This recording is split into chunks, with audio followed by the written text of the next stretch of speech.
Capacity building is also very key in ensuring that everything else that has been agreed to at global level is actually fully understood. The GCM project also supports sectors of the Ugandan economy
Here to celebrate the women in climate change, to look at innovations and how to accelerate the entire process of sustainability and seeing to it that women are better supported.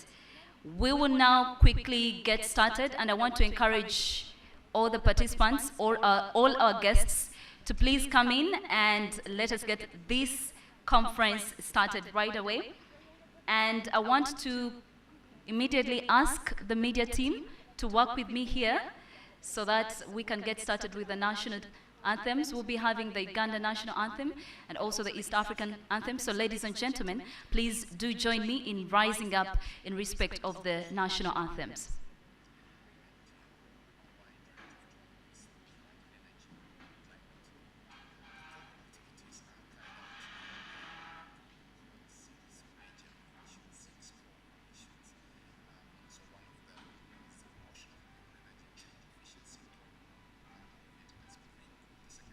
Over to you, the media team, please.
Thank you so much to our media team. We may please have our seats.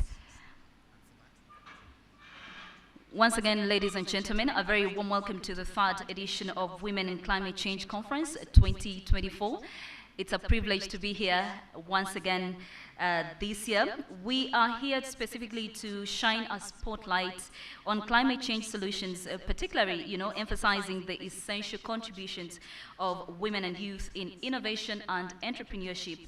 So this event, as you may already know, serves as a dynamic platform for sharing cutting-edge ideas, accelerating the pace of sustainable progress, and also fostering valuable partnerships. And this is why I said, on your table where you're seated, take some time to actually, speak to your neighbor.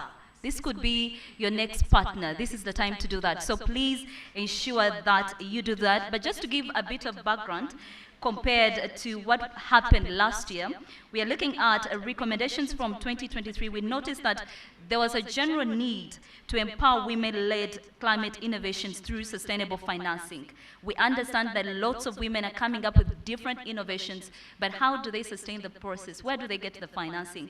And this is why we are here today. The focus of today's conference is, of course, to emphasize the potential and the critical role of women and youth innovation and entrepreneurship. And if we are to look just closely, I think we have 80% of women here present compared to the men. So that says a lot when it comes to, climate change. We are also hoping that, once again, it's going to be a networking space for you and I. And also, we do have some exhibitors out there. So please, later we'll be letting you know how to get there and see some of the things that are on show for you to either learn, collaborate, and maybe also pick some ideas. But I also want to take this moment to thank the men who are actively, supporting the ladies, tapping them on the shoulder and saying, we are here for you, and we just want to make sure that, you're supported better.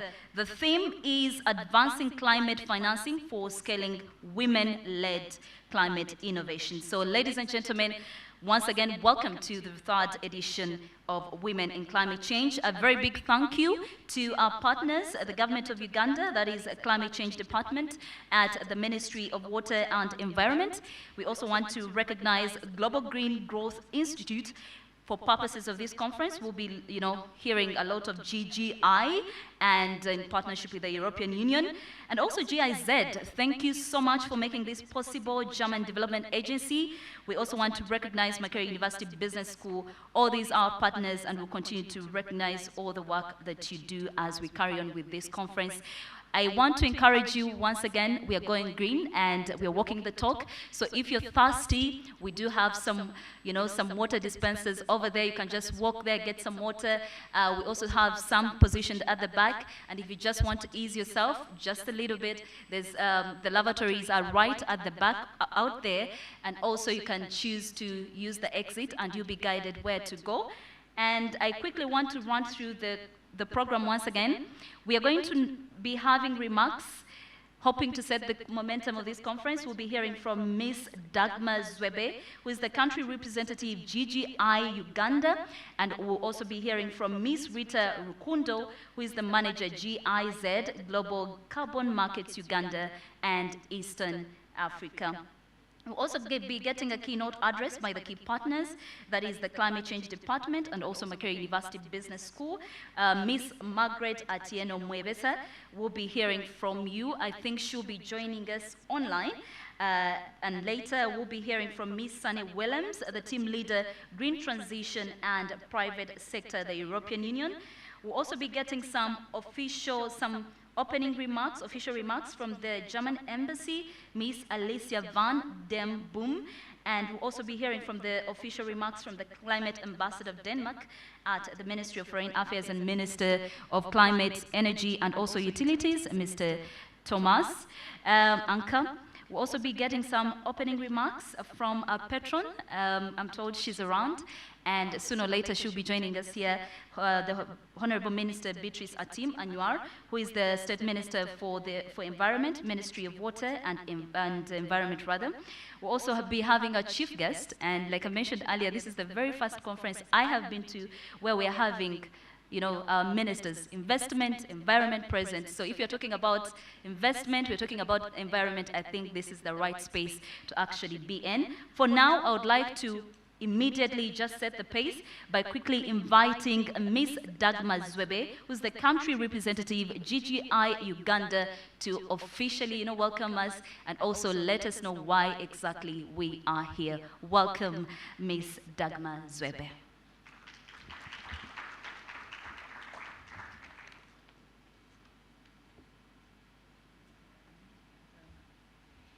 Yes, thank you so much, and good morning. Please know that it's not going to be just me. I'm joined by my colleague Rita from GIZ, and good friends.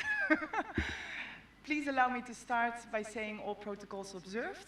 Thank you so much for coming with many people to today's event. We had to reject people this year, so it's becoming a very hot topic, as it should be. As many of you know, and this is the third time, can I ask them to project my screen, please? Sorry. I'm not a super formal person, so today I'm not giving a speech, but I'm going to quiz, or we are going to quiz you a little bit in the room to set the tone for today. Can I please ask everybody to take out your phone? If you're near TV, I think we only have this one, so the QR code doesn't work, but please log into www.menti.com and enter the codes that you see on the screen.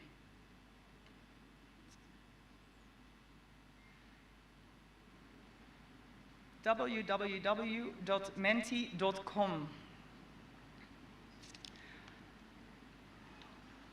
It's at the top, because the screen changed, it's at the top. Menti.com. 75768776. And just to warm up and see how many of you have logged in, can I ask you to fill in the first question, and then I can see how many are. It's at the top, menti.com at the top of the screen.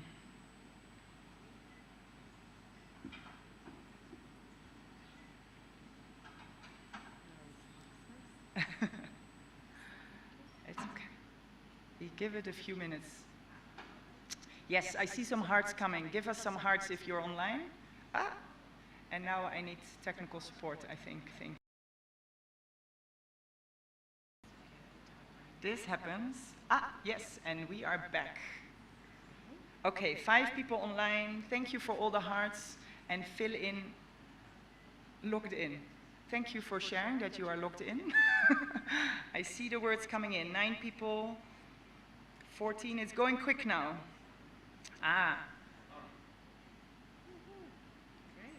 Great, thank you. A lot of people think about women and men, male and female, yes. Sexual orientation, interesting. Different personalities. Ah, yes. Male and female is still the biggest. Okay, we have over 43. I think we're ready to start. Thank you all for joining, and let's get into it. The first question, what does gender actually mean? I know on the screen it's probably too small, but you can see the answers on your phone. Answer A being female or male in the biological attributes. Answer B, socially constructed roles, behaviors, expressions, and the identities of girls, women, boys, men, and gender diverse people. Answer C, a fixed identity determined solely by physical characteristics at birth. I'm giving you 10 more seconds, 30 answers, 45 answers. I'm going to close the poll. Thank you, and we're going to see the results. Oh, people still coming in. But yes, correct. I think it's very important, also based on the first slide where you were filling in what do you think about when you think of gender. It's very important to realize that gender is not about sex. It's not about how you were born, which part you were born on your body. Gender is how roles are constructed within society, how we interact with each other, how we see power dynamics in families between men and women and between others. While sex is something that you're born with. You're either born with your male parts, you're born with your female parts, and that's your biological definition of sex. However, gender is how we interact in society with each other, between men and women. And this can also be different between different countries, between different cultures. That is just to start off today. And I can even go back. So most of you knew that, but I can still see that there are still many people in the room who think gender is related to being either male or female.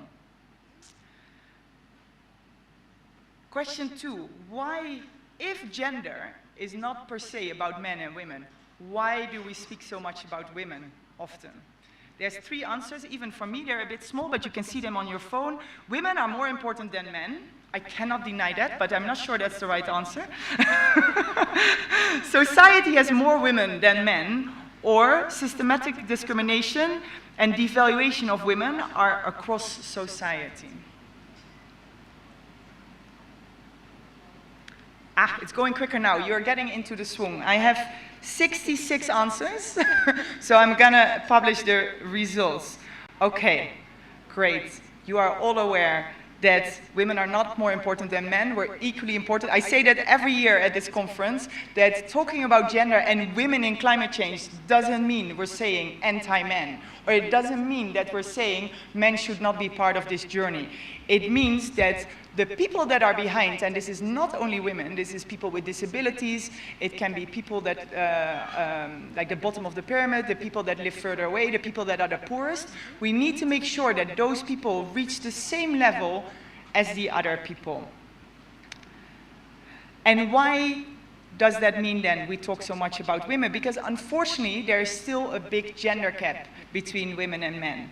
And later we'll also talk about this more in the rest of the questions, but there is still limited access to education. For example, if you are born today, it will take more than 60 years for a woman to get equal education as men in Uganda. This is the statistics for Uganda. Limited access to resources, land ownership, land titles, access to financing often depends on what you own. There's still a big gender gap there. There's historical gender roles and historical bias. I always tell this story, so many of you heard it before, but my husband cooks every day for me.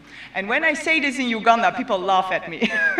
Our roles are, I do the shopping, he does the cooking. I wonder, I'm not going to ask for hands, but I really wonder how many men in this room have cooked for their wife recently. I'm not going to ask you, but you know. Thank you, James. Thank you. Thank you. Yeah, exactly. So historical gender roles, the role of women to take care of the household, to take care of the elderly, this still puts women behind. This is a lot of unpaid labor in which at the same time the women don't have time to do paid labor. And often that is then used as a reason of why the man has more power in a household because they bring in more money. And all that unpaid labor is not being recognized.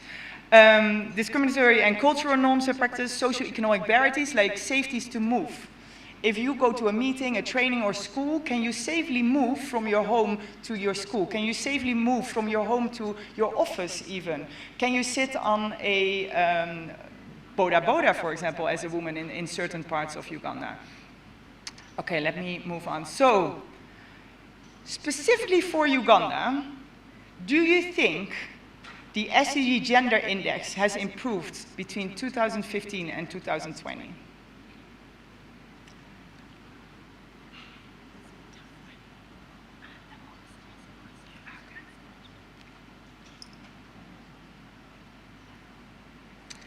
$44, nobody dares to answer anymore, we're going lower, no, 51. Okay, let me start by showing you the results. I was very worried that most of you would think that Uganda actually improved. But unfortunately, I have bad news. According to the SDG monitoring system, Uganda has stayed exactly the same. The good news is we didn't go backwards. But the unfortunate news is we didn't go forwards either. The score, and I know the score doesn't tell you anything, it's 49, you can look it up online, but it has stayed exactly the same.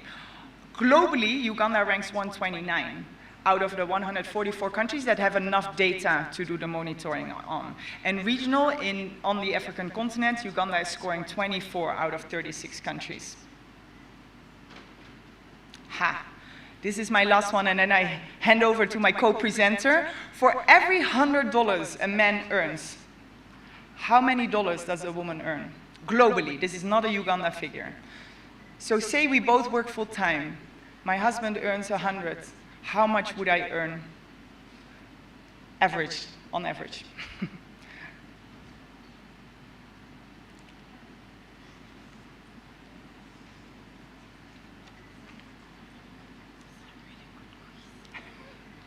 Maybe you didn't take this one out.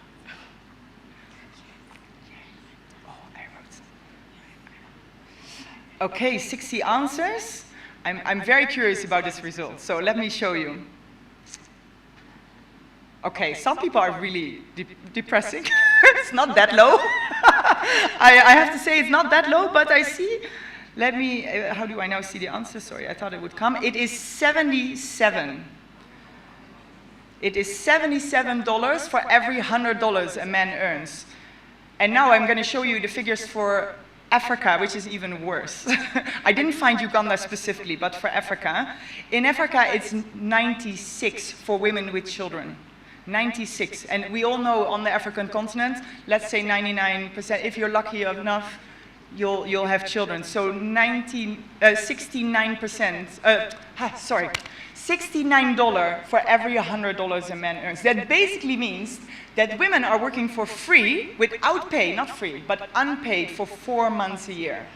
So all of you that own businesses, go back to your business, look at your payroll, and see if you're treating men and women equally. Because on average, we are not. We as a society are not. So this is where I leave it for now, and I hand over to my colleague. Thank you, Dagmar. And we continue with the polling. So now we'll go into a bit of inclusion and climate change. Just 3 questions to still continue the polling. So the next one is, Sorry, I think I'll wait for the technical team. Great. So does climate change affect both genders differently? Does climate change affect both genders differently? And there are the options. There's no, impacts everybody. No, there might be some differences. And then yes, women and men are affected differently. And the last one, women and men affected differently by climate change, also with the... Yeah. So yeah, I'll just wait for the polling. I see some results coming. I'll just wait for a few more.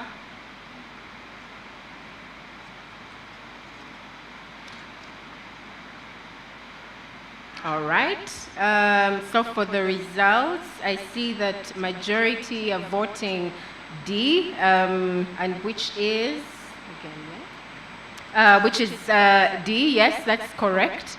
So of course, women are affected disproportionately, and this is in different aspects. One being the socioeconomic aspects in terms of their involvement for food security, being the women that actually in the rural communities having to look for the firewood, the water, and in times of distress, water stress and the like, the women are affected more. Also in terms of health, of course, an example being the use of cook stoves or open fire wood, 3-stone fire stoves.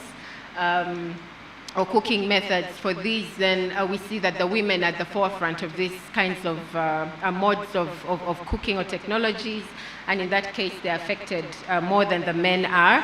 And lastly, of course, in communities, women are responsible, like I mentioned earlier, for food security, managing households, and through this, also including agriculture productivity and the like, their roles and responsibilities end up being very different from those of men. So yeah, great that the majority of the team then got that correct. So we'll go to the next question. Now, just to get a bit of understanding on if we're very familiar with the NDCs, which are nationally determined contributions or climate commitments for the country, and specifically for Uganda. So the question is around the NDCs and gender.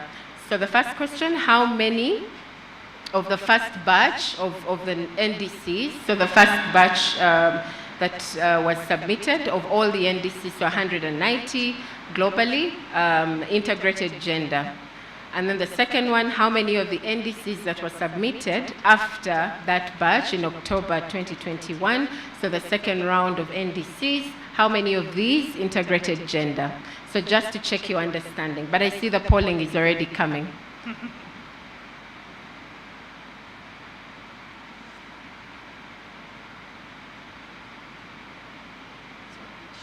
I see a bit of less numbers, so maybe people are still thinking a bit about the question. So I'll give you just 2 more minutes. Yeah, I see a lot more coming now.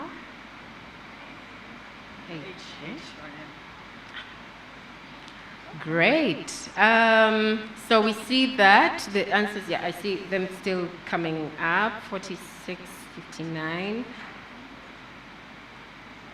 Yeah, so the answer is, yeah, so the answer would be, for the first question, is A, is that 33% of all NDCs had a gender component within them, and this sort of was showing the context of the broader sustainability or sustainable development strategy, but not necessarily, you know, linking to these aspects.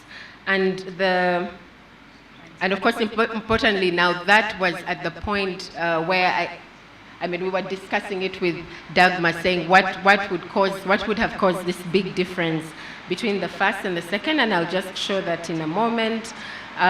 So then the second batch of NDCs then had over 90% of the NDCs having a reflection of gender roles, which I think is really great. So the question was, in between there, what happened? So there was a lot of discussions and advocacy towards gender roles within climate action for the different countries globally. So finally, the last question, just to understand if we've been following the international negotiations or discussions on climate change, just to give a number, how many of the 133 world leaders present at the COP28, that's the Conference of Parties meeting that happened last year, how many of these were female? So just to get, none. Not exactly. And very enthusiastic people as well. So that's really great. Good to see the numbers coming.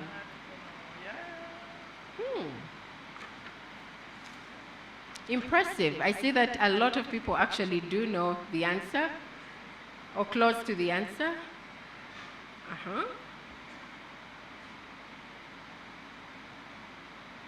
Great.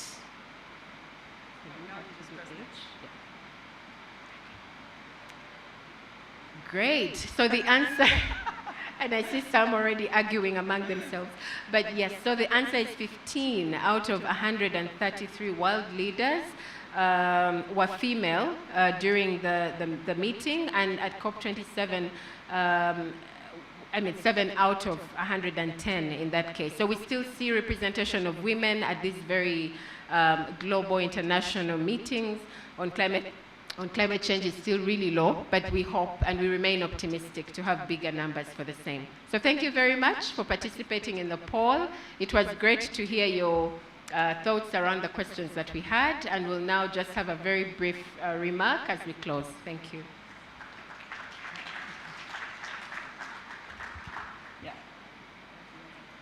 Yes, thank you so much. I hope this set a bit the tone, but also educated us moving forward today and moving forward in life. I'm just going to give a brief background of this event and the Women on Climate Change movement in Uganda. And then Rita will actually speak about what we have accomplished as a movement and what we still want to accomplish as a movement. For those who might not know, I arrived in Uganda in 2019. This month is my 5-year celebration. And my personal experience was that when I was looking for consultants as GGGI, I would get 90–95% male CVs in front of me. And I was asking my colleagues, so where are these women in climate change? How come their CVs are not reaching my desk? And that was for me a reason, and I've always identified as a feminist, and I always worked on women in mitigation projects. So personally, that has been a driver for me. Luckily, I found, and we had a lot of like-minded people in GGGI, and I especially want to call out Maria Kiza. I don't know where you are, Maria. Maybe outside. I am wearing my glasses. Oh, she's in the back. Yes. Please wave at the room. My partner in crime when it comes to gender inclusion in GGGI, together with the rest of the team. But Maria, Rita from GIZ and other colleagues started to talk about we need to do something about this. We need to emphasize the importance of women in climate change at a higher level. Not just when we are implementing projects, but in everyday life, in politics, in academics, in everything. And it's not that it's a new theme, but as you saw from the SDG Gender Index, that hasn't changed in 5 years' time, it's not a new topic, but we also don't see a lot of movement. And we, as GGI and GIZ, really wanted to make a difference. And that's how, initially it started really small. It was a WhatsApp group of 30 women in June 2021 who were like-minded, who were working in the climate change space, who were very eager to share knowledge, to share difficulties, to receive job vacancies. And that group somehow turned from a WhatsApp group into what I like to call a movement.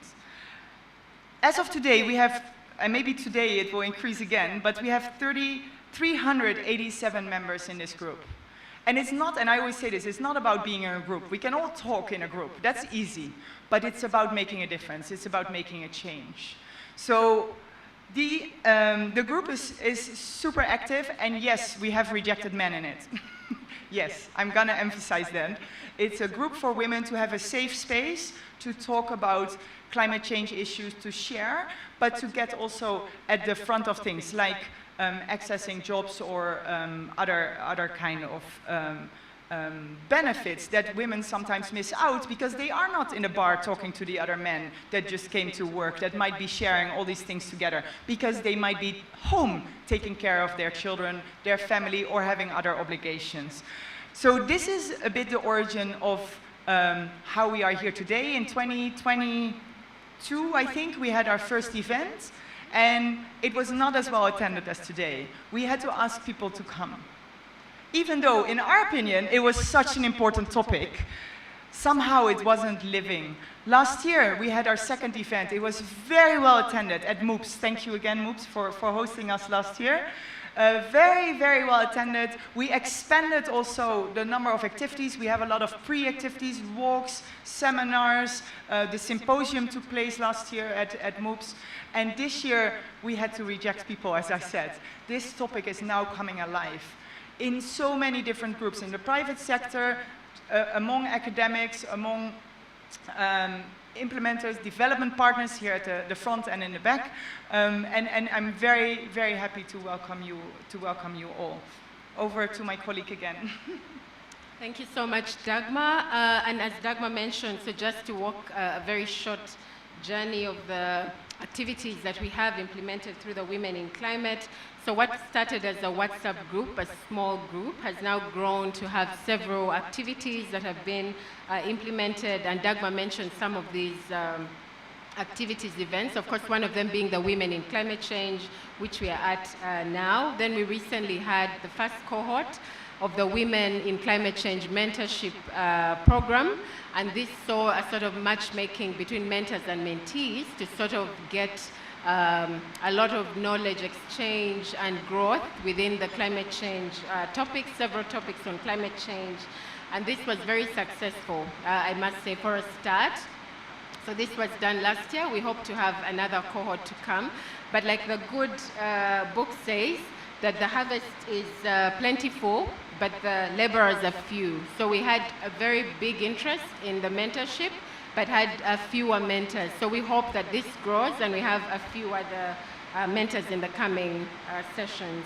So just to really close it off, like Dagmar mentioned, this we're not doing on our own, but we really are grateful to the Ministry of Water and Environment, the Climate Change Department, who are our patron for the Women in Climate, and of course the GGI, the European Union for the support, the German Ministries for Economic Affairs and Climate Action, and the German Ministry for Economic Cooperation, who have supported this work through GIZ. And also grateful to all the men and women that are behind the organization, and also having each and every one of you here is really very motivating for us all. So thank you so much, and we wish you fruitful discussions. Thank you.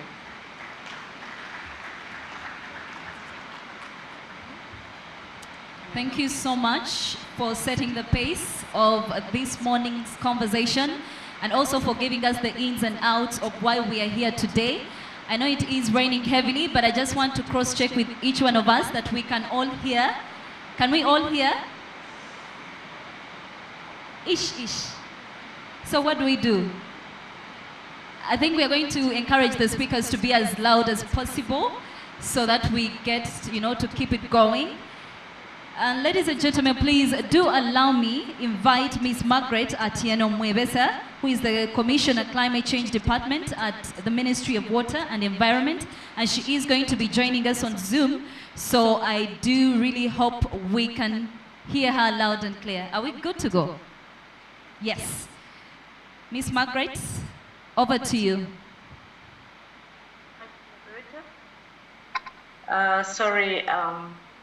Giving my remarks, so online, I'm not able to be there physically. Dear distinguished guests in your respective capacities, all protocol observed, good morning. A special recognition to the guest of honor, Honorable Anita Ibling, and my minister, Honorable Beatrice Anwar, a team, Minister of State for Environment, who is the host of this very, very important event. It is my singular honor to give you a keynote speech today at the 3rd Women in Climate Change Conference as the patron of women in climate change. As the moderator of MC said, I am the Commissioner for Climate Change under the Ministry of Water and Environment, but I also double as the United Nations Framework Convention on Climate Change National Focal Point for Uganda. The theme this year is both crucial and very timely: advancing climate financing for scaling women-led climate innovations in Uganda. It is very timely, and we really need to scale up financing for women. Climate change is no longer a future risk, it is a reality for many. However, the consequences of climate change are not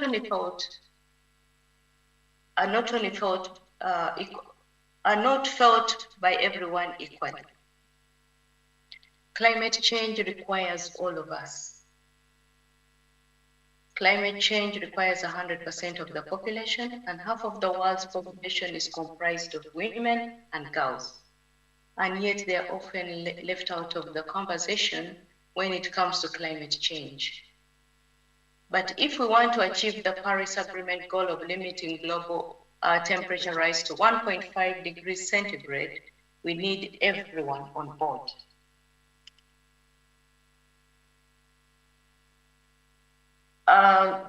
We need everyone on board. That means more women and girls need to be empowered and involved.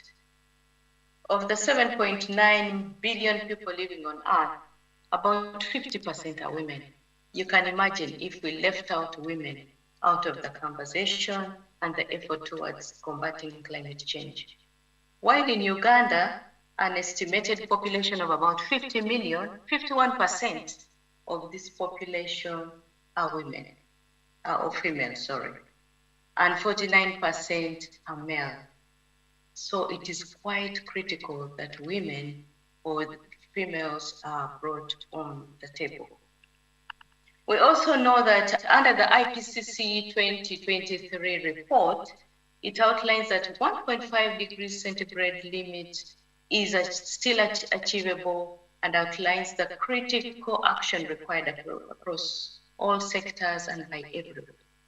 So we can still achieve the 1.5 degrees centigrade limit if we focus on the right actions, including bringing women on the table. We also, according to the United Nations High Commissioner for Human Rights, it is found that if all women smallholders received equal access to resources, their farm yields would rise by 20 to 30%. That would mean 100 to 150 million people would no longer go hungry. And carbon dioxide emissions would be reduced greatly by 2.1 gigatons by 2050 through improved farm practices. Distinguished guests, this is quite a big impact that women can have if we really supported them financially. We also know that women, if women had the same access to productive resources as men, farm yields would increase by 20 to 30%, feeding more and more people. But also, we would reduce on the pressure to cut down trees for more agricultural land, which is one of our biggest drivers of climate change. In Uganda, climate change, most of it is mainly caused by deforestation and forest degradation. So you can imagine if our 50% of the women, 51% of the population was well-equipped, well-funded, then we would go a long way in reducing emissions. Also through our different climate change negotiations, including Uganda, the United Nations Framework Convention on Climate Change has established several financial mechanisms to support climate action, particularly in developing countries. We have the Green Climate Fund, the Global Environment Facility, the Adaptation Fund, the Least Developed Countries Fund, the Special Climate Fund, and now the Loss and Damage Fund, which is coming on board. And we have now pledges of up to $792 million. Last year during COP28 in Dubai, new financial pledges were announced, totaling to about $174.2 million for both least developed countries and the Special Climate Fund, which will be hosted by the Global Environment Facility. Can you imagine if we wrote very good proposals, if we supported our women, how much we could tap onto from these resources? Because we do qualify as being party to these climate financing mechanisms. So as we look towards the future, the international community is hopeful about achieving a new collective quantified goal on climate finance post-2025, aiming for a more indicative financing of about 1 trillion annually. If this can be achieved, I think we can go a long way in combating climate change, and our women can also tap into this if they are well supported. Uganda's NDC, Rita and Dagmar have already hinted on this, presents a very ambitious economy-wide reduction target in greenhouse gas emissions of 24.7% by 2030, below the business as usual trajectory. The NDC also prioritizes adaptation and mitigation measures and policies, emphasizing the country's commitment to combating climate change, and this is costed at about $28.1 million US. It is quite high, it's quite a lot of money, but we can tap onto all those different resources for climate financing mechanisms that I've talked about. But also we have the carbon credit, carbon markets coming in, which the country can make use of, and Uganda is preparing towards that. So we need to develop programs to inform and guide women entrepreneurs about available funding mechanisms and assist them in the application process. I really call upon our partners, our NGOs, to really support these different ladies groups to tap onto these resources through supporting them to prepare bankable projects. Providing technical assistance and training women innovators will develop robust proposals and business models is more than critical now. So establishing networks, exchange of knowledge and best practices among women innovators is very vital. And I really want to thank GGI, GIZ, and our own Ministry of Water and Environment for really initiating this very important initiative, Women in Climate Change, that brings us together. This is the third time, the third year, we are bringing together different stakeholders to really talk together, to network, to exchange knowledge and best practices as to how our women innovators can be supported. Let us work together to fight climate change as we strive towards a resilient and sustainable future. It is doable if we are all committed. I thank you.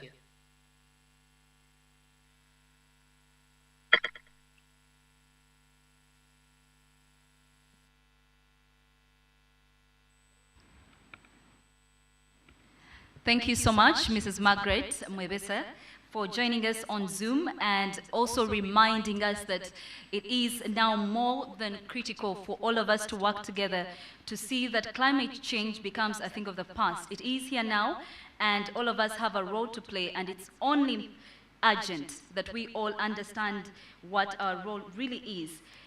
In our midst right now, we do have our chief guest, that is Honorable, the State Minister, Honorable of State for Finance, Planning and Economic Development in charge of investment and privatization, Honorable Evelyn Anite. I should let you know, Honorable Minister, that we've been waiting for you for the last 20 years because we believe that investing in women, innovations, climate-related, it's more than urgent right now. They just stated the different numbers that attended just the recently concluded COP, and it was very disappointing to see that the numbers were very few. And we continue to see even right here back home in Uganda that innovations from young people or from women can be better supported. Why is it that they don't last or they do not live to celebrate their first or second or fifth birthday? What can we do different, and how can we work together with the private sector, the government, and even international bodies, to accelerate the process of climate change and climate change mitigation? So very elated to have you in our midst this morning. And I also feel it's important for me to once again reiterate the fact that we continuously see women's role in creating resilient solutions to environmental challenges, being hindered by the limitation of securing sustainable financing to scale these initiatives. And probably, as we'll hear later, majority of the women will start businesses, but how long or how do they access this financing? Is it easy? If a man was seeking this financing, will they get it easier? Is it going to be an easier process for them? So these are the conversations that we want to engage in, but also we want to engage our policymakers now that we have them here to prioritize gender-responsive funding mechanisms and also create an enabling environment for sustainable financing of women and youth-led climate actions. So at this very moment, do allow me invite Professor Moses Mwezi, who's the principal of Makerere University Business School, to give us his very opening remarks. And I just want to also say thank you because last year's event was very well attended. So it goes to say that we hope we meet the standard this year as well. You're welcome.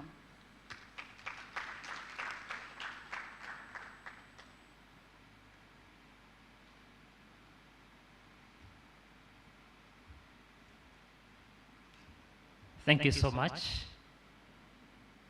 The chief guest, the Honorable Minister of State for Investment, Minister of Finance, Planning and Economic Development, Honorable Evelyn Arinte. Let's welcome the Honorable Minister.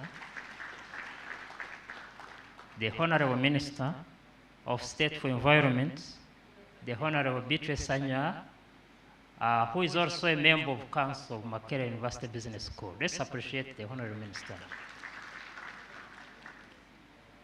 Representatives from the Embassy of Denmark, representatives from the Embassy of Germany, the ED of GGGE, the Country Director of GIZ, and all partners, ladies and gentlemen, good morning. I'm humbled to be here from the business school, and as Makerere University Business School, we are really excited to be part of this noble cause, something to talk about environment and something supported by women, because we know when women support an idea, that idea is supposed to bear fruit. So thank you so much for honoring MOBS to be part of this. I think women spearheading climatic change is very important because we know they are affected more by climatic changes. We know, for example, that annually, because of climatic changes, food production reduces by 2%, and women and children are affected more when you have challenges with food security. So we would wish to support this cause, and men who are out there, you are not left behind, be part of this. I want to appreciate all sponsors for spending money on this noble cause. That money is money well spent. So thank you so much, and let's appreciate them. People in this room, you are privileged to have information about climatic change, about environmental issues, because most of this information is scientific, it is difficult to understand and comprehend. I imagine we should reduce on that complexity, make it simple, have simple statements for everybody, in the world to understand that there is a challenge. So for us who are privileged to be in this platform, in this room, we should be able to take the message to very many people that look here. Once things get worse, there is no option to run away from the planet. You cannot run faster than your shadow. It is important that we are all part of the environmental issues. Once you get to know the challenge of the environment, there is no way you can play around. I see very many people in buses, they are eating mandazis, they cannot cry because swamps are being destroyed. No one is bothered. Now for us, the educated people, people who have these responsibilities, it is our role really to come up and be part of this. And as MOOPs, we are privileged to have been part of this, the second Women Conference. This is the third Women Conference we are participating. We pledge to support even the fourth and the fifth and the sixth. We shall be part of this.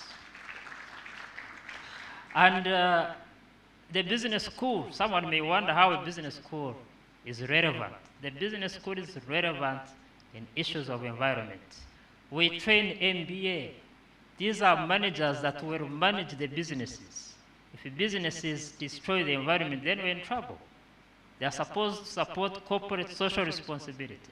So for us, we pledge to keep supporting this and actually incorporate issues to do with the environment in our curricula so that the students, the whole country, get to know this. Let me thank everybody for being part of this. Thank you so much. Thank you, experts who will be talking to us. We should listen and take the message very seriously. May God bless us all.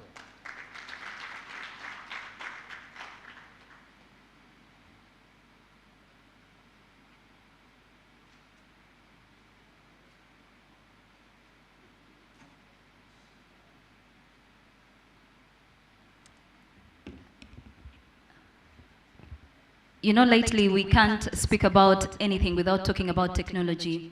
And I really want us to take a moment to use this conference to make some bit of noise on our social media platforms. Because if we are looking for investments, if we are looking for support, if we are looking for partnerships, then I think it's about time that we also prioritize technology and see how to reach out to other people. So I would like the media team to please take it back just to show the audience the hashtag that we have on our social media platforms. I want to encourage you to tweet something. How do we increase, climate financing for the women? How do we facilitate the process of, of collaboration and networking and, partnerships? So media team, help me out here. I would like to have the hashtag for this year's event. So Women in Climate Change, just hashtag WICC 2024. Please use that hashtag and say something. I'll be monitoring. And Rita says the one who tweets the most is likely to, to get something. So let's work together here, yeah? Let's show the world that when women come together, they can do so much together. So the hashtag WICC 2024. Let us know your thoughts. If there's something that you think we should talk about, we'll be right there to monitor, and maybe we'll post these questions to some of our speakers here and maybe get the answers that you've been looking for. So now, ladies and gentlemen, now that we've heard from Professor Moses Muwezi, do allow me invite Ms. Sunny Williams, the team leader, Green Transition and Private Sector from the European Union. Ladies and gentlemen, give it up for Ms. Sunny Williams. Thank you so much for joining us here today.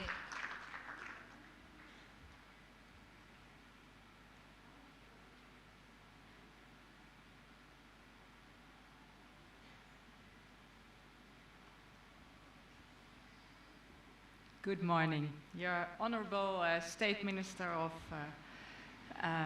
the Ministry of Investment.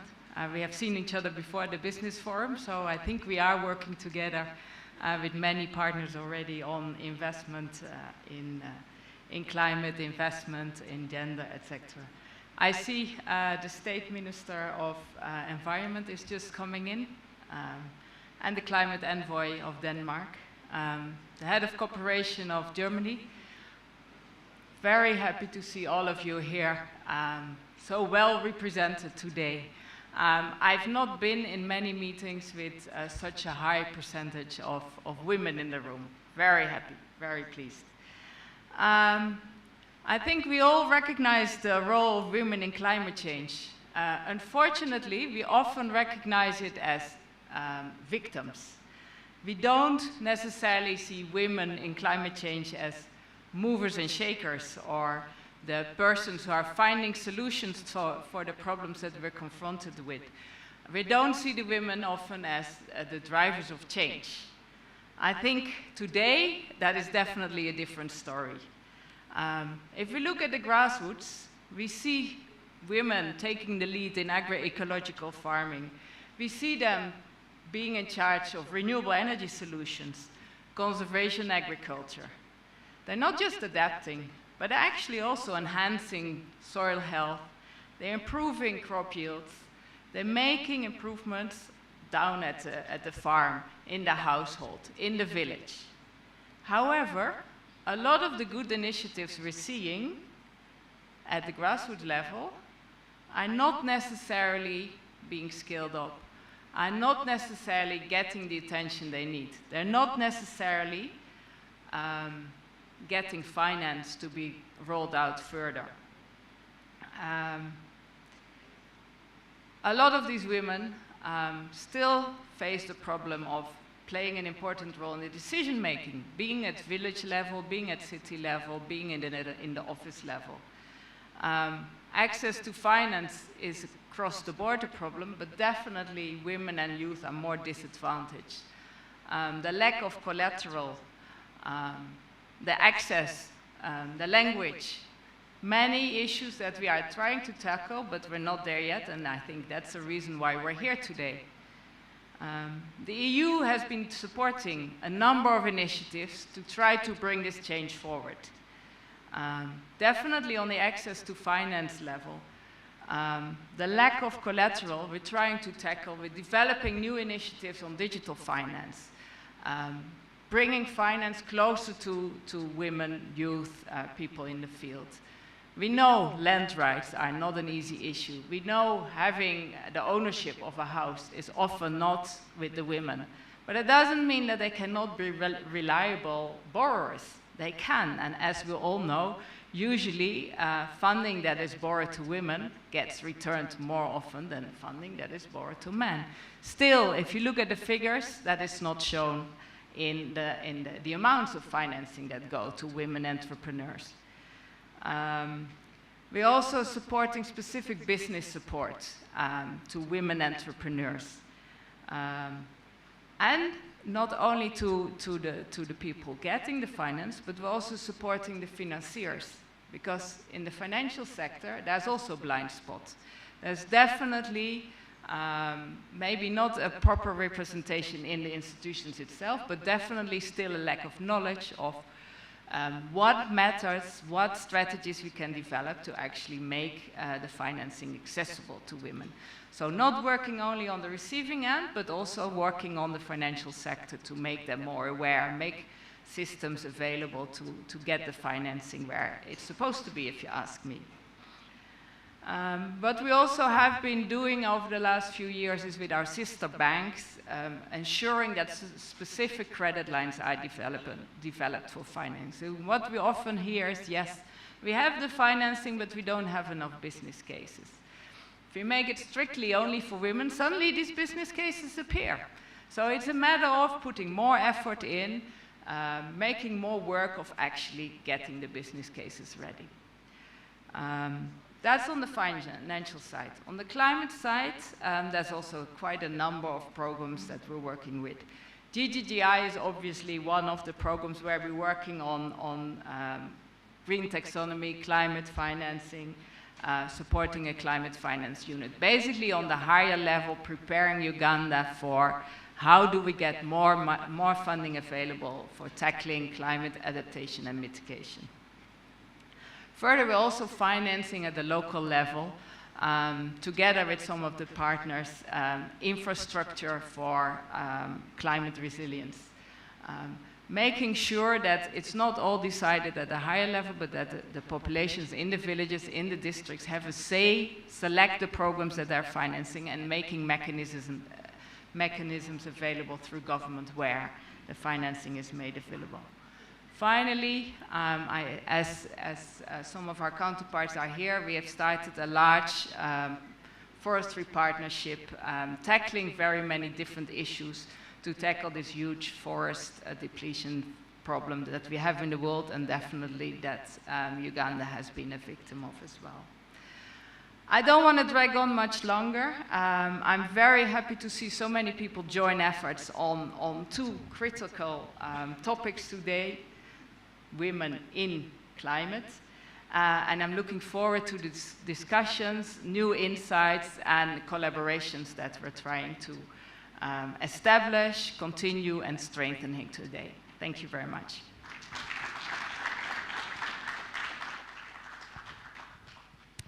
Thank you so much.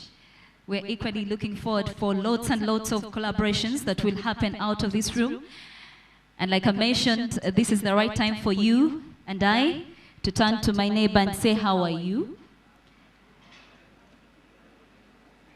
It all starts with a hi, by the way.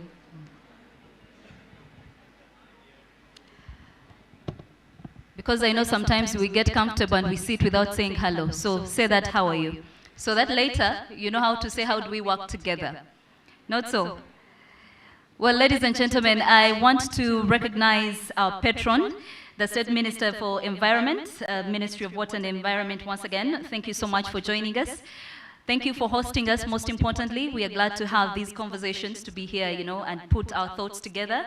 I also want to recognize Mr. Thomas Anka. I hope I got that right. I do not want to be chased away from my job, but we can talk about it later and sort it out, isn't it?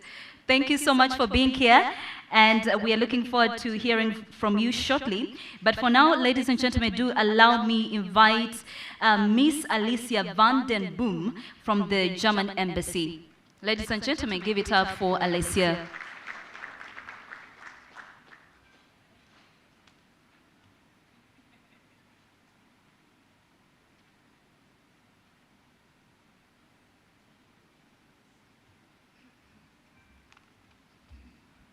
Thank you very much.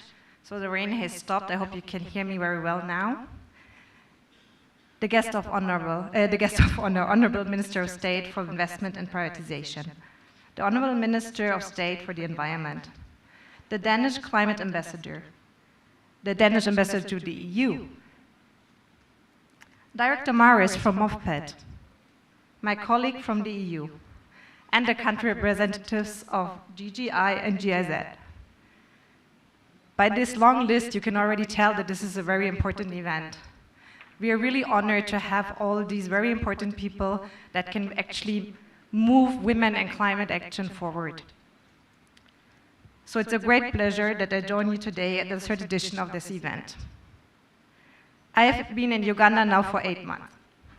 When I arrived in October, I was told, yeah, now is the rainy season, but you will see in November it's going to be nice and we'll have sun and you can use the swimming pool.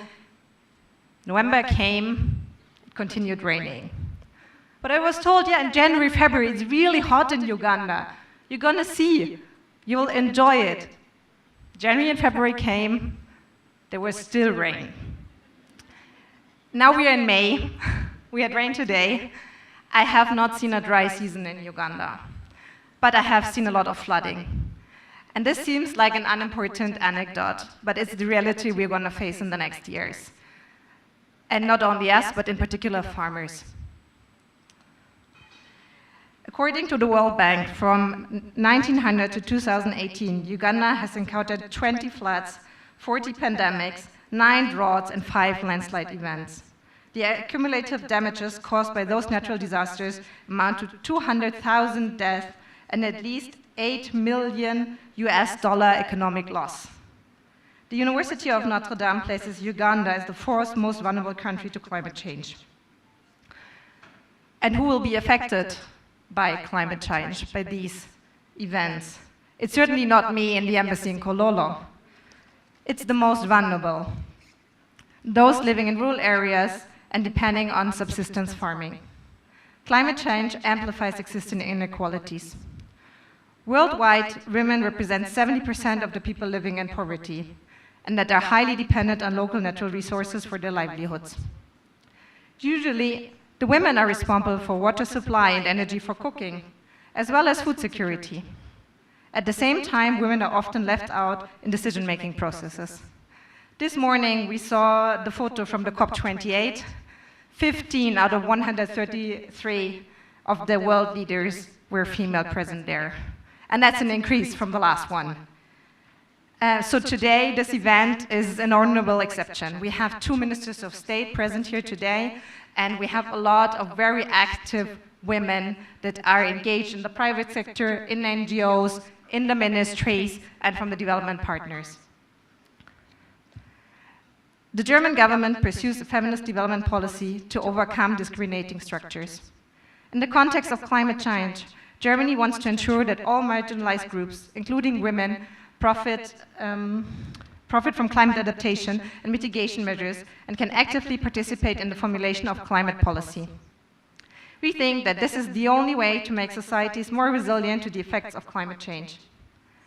We mainstream climate change and gender equality in our portfolio, but we also have specific projects to support the government of Uganda in addressing climate action, including the GIZ project on readiness for climate finance and carbon markets that is supporting this conference.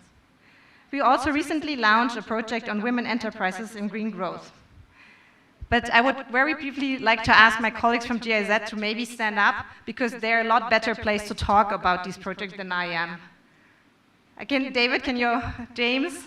I don't know the others. Rita, you saw before at the beginning. So please feel free to approach my colleagues later on if you want details on our projects. Uganda has made significant strides in addressing climate action, including through development of requisite policy and legislation. A number of plans have been developed, including the flagship National Determined Contributions, NDC. However, for these plans to be effective, financing at the required scale and speed will be very important. Access to finance at lower administrative levels will be critical in efforts to reach the most vulnerable, including the women. Additionally, alignment of existing policies and financing frameworks, including the upcoming NDP4, will be very pivotal. As I conclude, I would like to congratulate the government of Uganda upon its efforts to prioritizing climate action and access to climate finance in various strategic national processes, and for the recognition of women as important stakeholders in climate action for sustainable and inclusive growth of the country. I would like to greatly appreciate the Global Green Growth Institute for your continued partnership for the organization of this Women in Climate Change activities, the Makerere University Business School, the youth institutions, and my colleagues from GIZ, and all the other organizers. Thank you very much.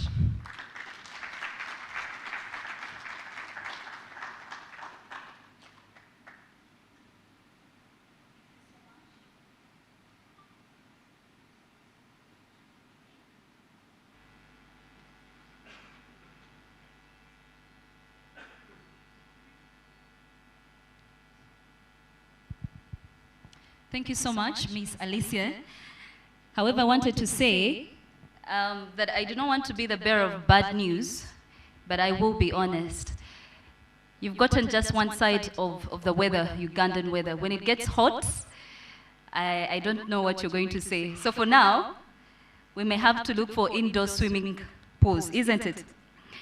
Well, now, ladies and gentlemen, let us go on and carry on and hear from Mr. Thomas Anker, who is the Climate Ambassador of Denmark at the Ministry of Foreign Affairs and Ministry of Climate, Energy and Utilities.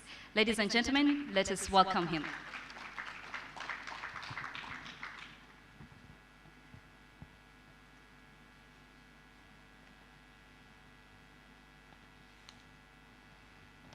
Thank you.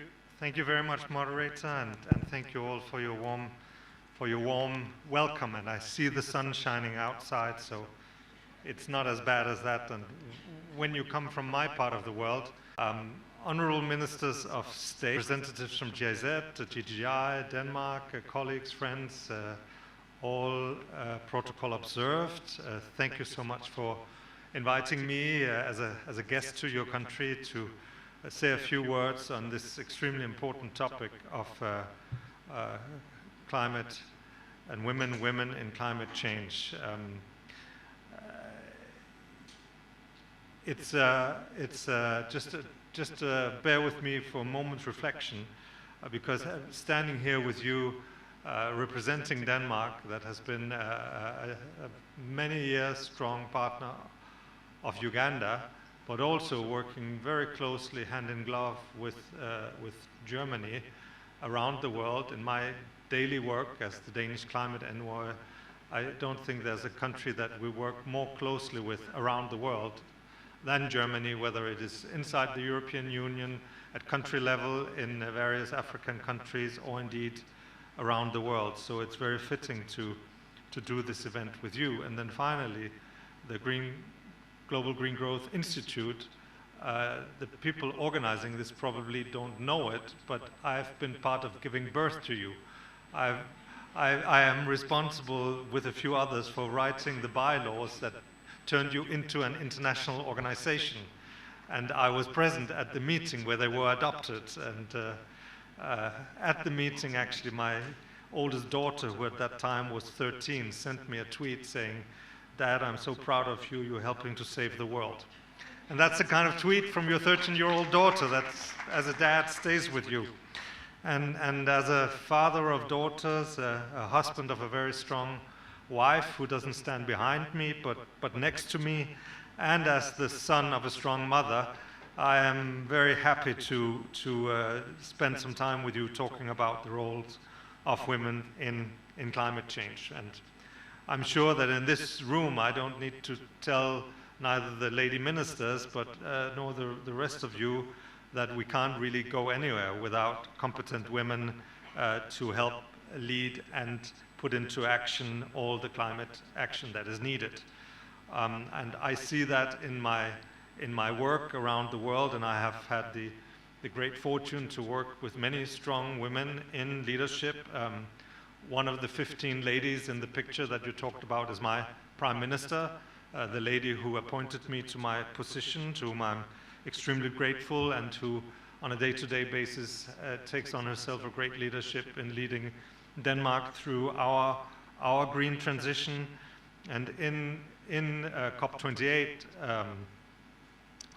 Denmark was teamed up with South Africa to co-facilitate and lead the work on the global stocktake.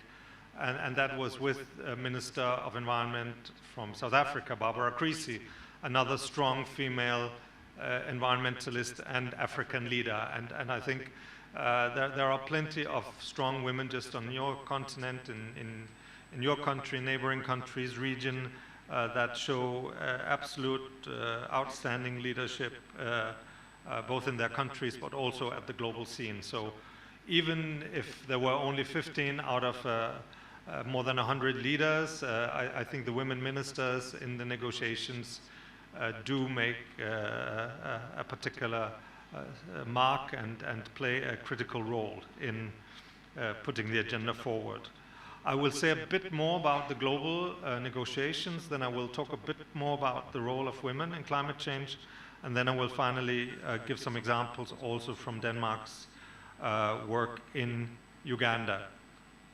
Now, just a few more words about Dubai, because Denmark was so fortunate to be asked to play a central role in that conference, and we got out of Dubai, I think, with a result that nobody had expected, that was stronger than people had hoped for, but really with a commitment on both energy transition, on adaptation, and with the establishment of the Fund for Loss and Damage. And that trio of results, I think, on a normal day, in a normal conference, people would have celebrated one of them as a huge success, but actually having all three in one gives some hope that as a global community we can still find the way to collective action, to work together, even in a global situation where we have wars in Europe, in the Middle East, terrible situations of developing awful, I don't even have the words for for the human rights situations and everything else that's happening.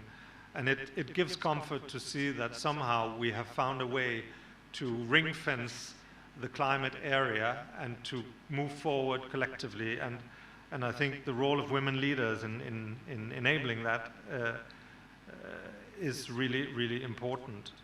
Now, it's also clear that delivering on the promises from Dubai, especially when it comes to energy transition, will also, if we manage to stay within the range of 1.5 degrees, benefit all those women in marginal situations, in poverty, all those women who suffer from working with bad cook stoves and all the other problems that I'm sure you've already talked about.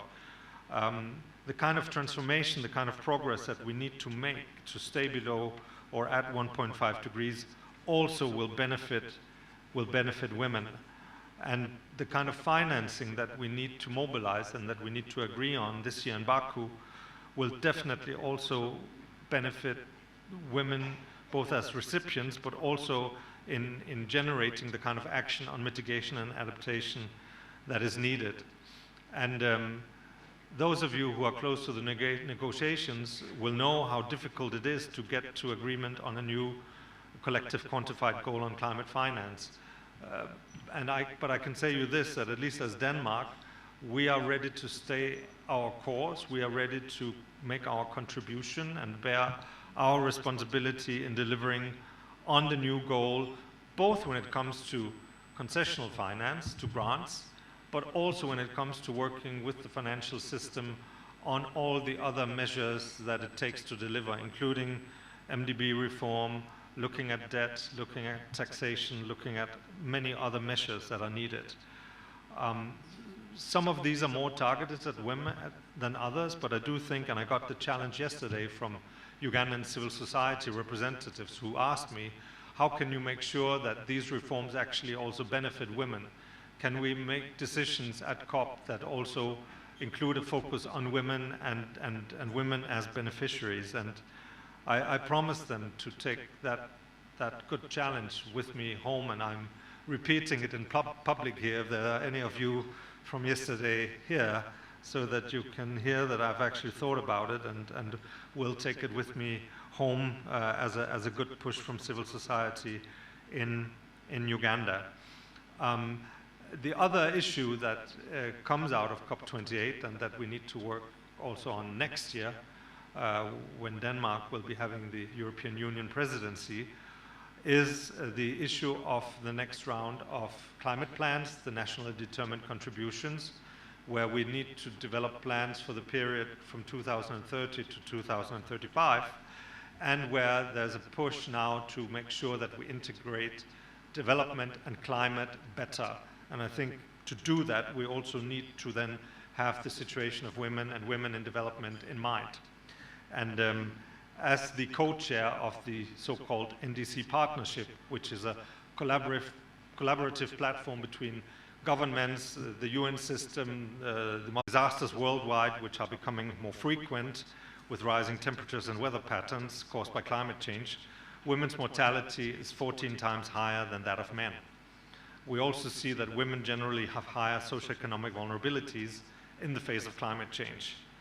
And women's lower participation in formal economic activities substantially reduces their ability to adapt, including by finding alternative livelihood opportunities less impacted by climate change.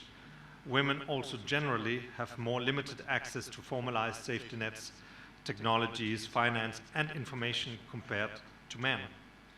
So when we talk about integrating development and climate, it is also about strengthening the access for women to energy, to water, to food, to health, to education, and by that holistic approach, strengthen the capacity of women to take agency in tackling climate change.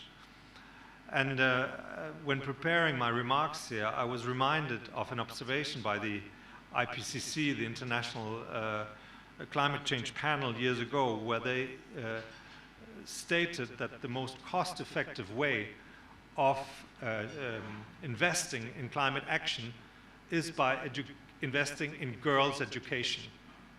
And to me, that still stands out, because girls who become women leaders, are really the change agents of tomorrow. And that was also illustrated beautifully in the meeting we had yesterday with the activists, when there was a young girl called Grace, who was 10 years old, who was part of that group. And Grace might be here today. If you are, it was great to see you, Grace. And I wish you and your fellow child leaders all success. You are the future that we need.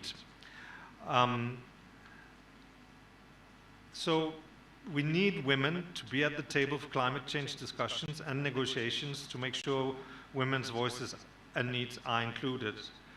And in addition to what I already mentioned about strong women ministers at the negotiations, we were also happy to see at COP28 a decision on a new gender action plan, as well as references to gender responsive action and gender equality in the global stocktake. And it is encouraging to see that so many women are already engaging in questions of climate policy nationally, globally, and connecting it with gender and equality discussions. It will be a continued struggle, and we need women's voices and knowledge to make sure we are finding the best, most effective, and most inclusive solutions for all as we tackle the global challenge of climate change. And finally, briefly, just 2 examples of Denmark's engagement in Uganda. I spend my time in negotiations and boardrooms and on airplanes going around the world, but fortunately we have an extremely competent embassy here in Uganda, also led by a very strong woman, who are making sure that our bilateral cooperation stays on track when it comes to our climate engagement.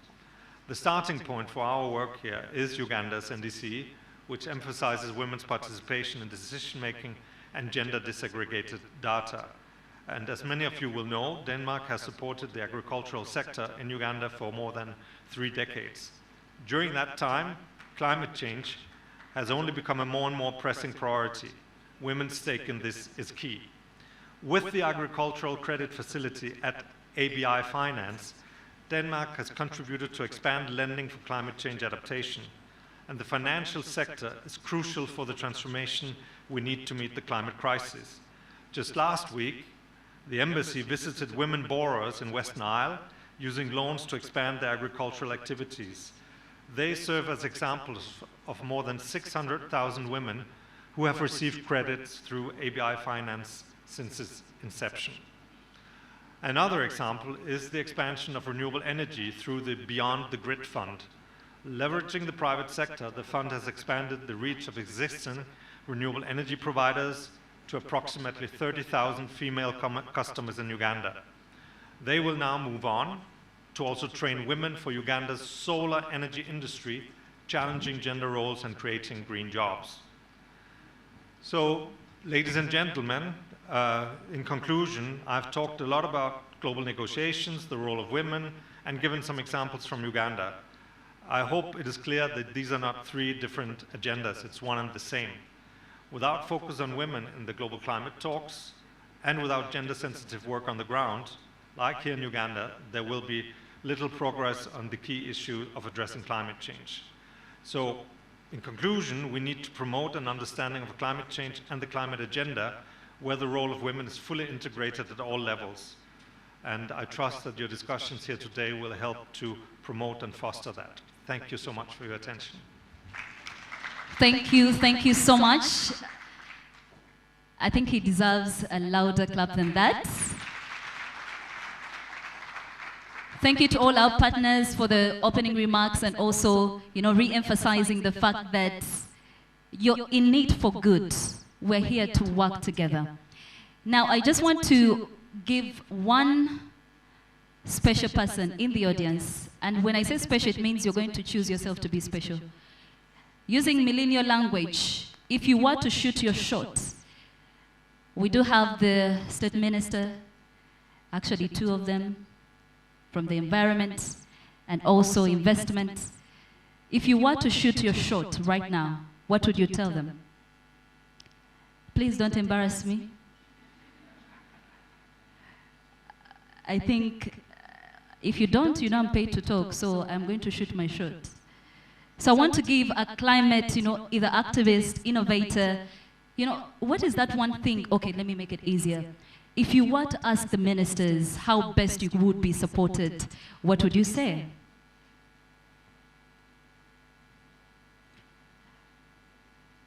I was going to take it personal if no one raised their hands. Excuse me. Honorable Minister Evelyn Anite, this may be coming to you. We are this side on your left. Thank you so much. My name is Florence Nakajubi. I'm a PhD student from Mackay University Business School, undertaking a study on energy transition communication. So using this opportunity, Honorable Minister, I would like to call for your attention on the issue of providing communication on all the interventions that we are undertaking about households. I'm looking at households, providing them with information, evidence-based information that resonates exactly with their energy needs.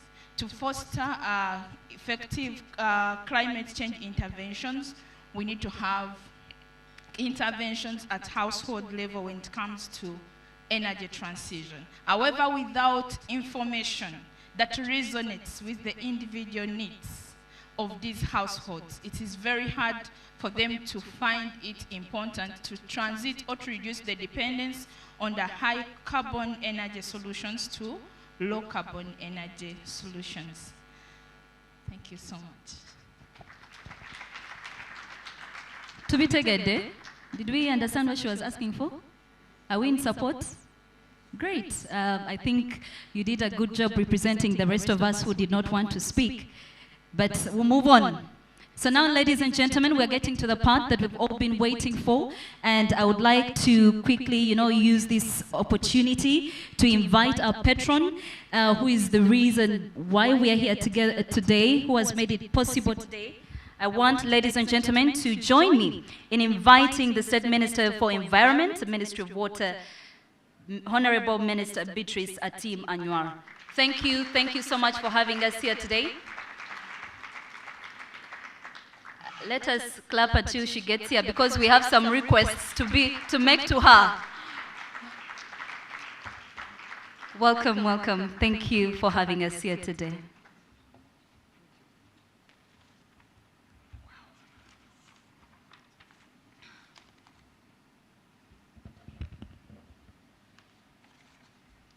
The house is a bit cold. Good morning, everybody. Good morning. Ladies are not shining.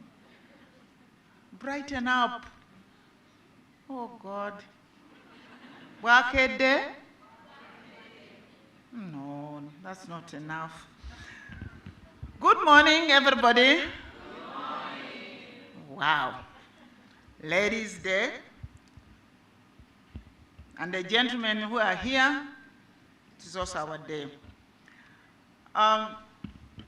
My colleague, the Honorable Minister for Trade, my sister, for Investment, Anita, who is here. She's my sister in many ways. Present, I appreciate that we are here. Your Excellency, the Ambassador for Climate Change of Denmark, and the Minister of Foreign Affairs, and the Minister of Climate and Energy and Utilities. Your Excellencies, the ambassadors who are here, Ambassador for Denmark, my friend, Weiding, when you are here, I hope I pronounce your name properly. The Ambassador for Germany, the representative of the EU, the country representative of the GIZ, the country representative of the GGI, my sister Dagmar, who has put this meeting together, my principal of MOOPS. For your information, I'm a council member, and I'm also an alumni to MOOPS, so I recognize you. Distinguished participants, ladies and gentlemen, it's a pleasure to be here this morning, more so that we have been showered by God's goodness. In Africa, when you have a meeting and there's rain, it's a blessing. And after blessing, we have the sunshine. And that is what defines Uganda as the Pearl of Africa. Karibu sana.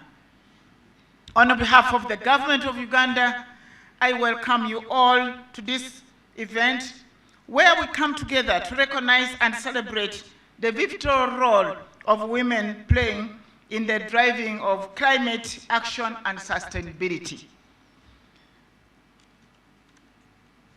I'm not very comfortable if I'm not referred to my other name.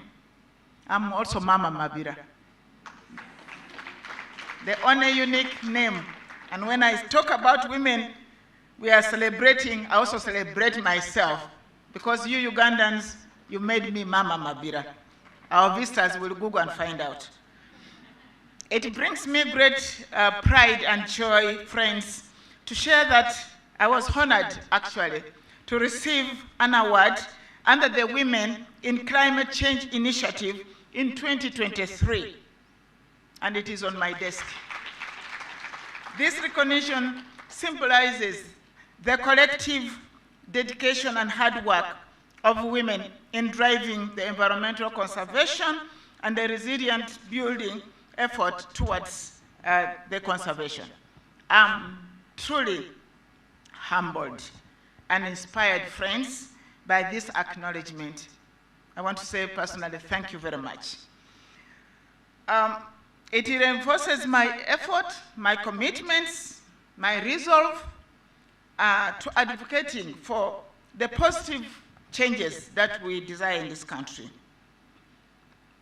With heartfelt gratitude for your ongoing support and encouragement, I look forward to continuing this journey of empowerment and impact alongside such an inspiring individuals like you seated in this house. Thank you very much, friends. Uganda is committed to the green growth pathway of development. The National Determined Contribution strives to realize the Vision 2040 and the 2030 Sustainable Development Goals. As stated with our NDC, Uganda aims for a 22% reduction in the greenhouse gas emission by 2030, relative to the business as usual pathway. This is an ambitious undertaking. We clap for ourselves.